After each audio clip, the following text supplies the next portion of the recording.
Today we're at DFW Airport, Terminal D. To protest the cuts that American Airlines put across the table. By now you know American is cutting 13,000 jobs nationwide. James Little, president of the Transport Workers International Union. One of the biggest problems I have with the cutting of jobs is the safety aspects of it. We do 90% of our aircraft maintenance in-house. We have qualified, licensed mechanics doing your job.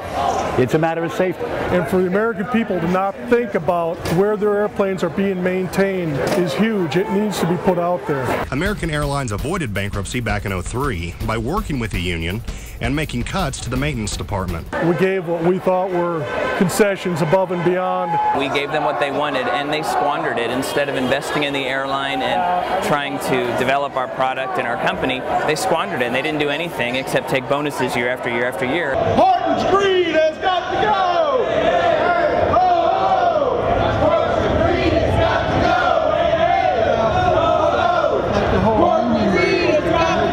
One of the main items that they're telling us that they're going to terminate the pension plans.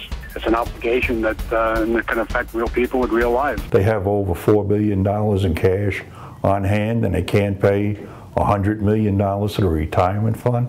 I think that's ridiculous. We don't get a cost of living raise. All the prices have gone up since I retired in 2002, and it looks like they're going to continue. The areas where we have large groups of people, I mean, it's going to affect the community as well. I've been mayor since June of 2002. With all the employees we have that work for American, that's less tax dollars going into the city if they lose their jobs and they have to relocate again.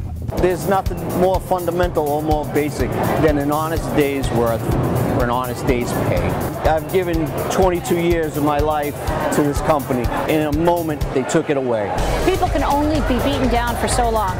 And then what happens is they find strength from each other, they turn around and say, enough is enough.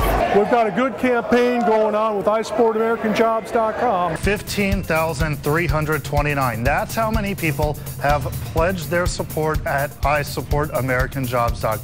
These companies do make decisions off of public opinion. Mullins believes support from the Tulsa community can have a big influence on Americans' final numbers. This isn't just about American Airlines. This is about American jobs all across this country.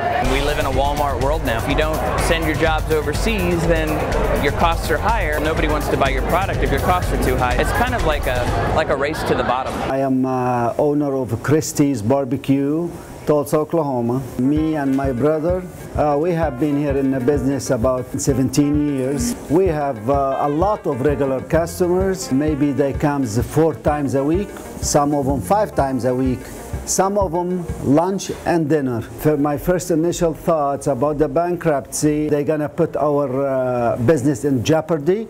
If they are in the business, we stay in the business. Corporate greed has got to go!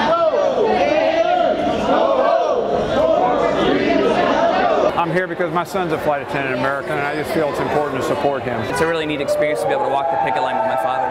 We're fortunate that basically our company cares about us as employees, and we work together to solve things. American Airlines, from my view, it just doesn't seem to work that way. It's like the burden always falls on the employees. Why unions formed in the first place. The conditions at the workplace finally got bad enough, the workers said we've had enough, and they banded together, and that's what we're doing here today. Once those negotiations are finished, a bankruptcy judge will have the final say on any possible layoffs. My plan is to survive with this company. Don't want to fall back on plan B. I've committed too much to plan A.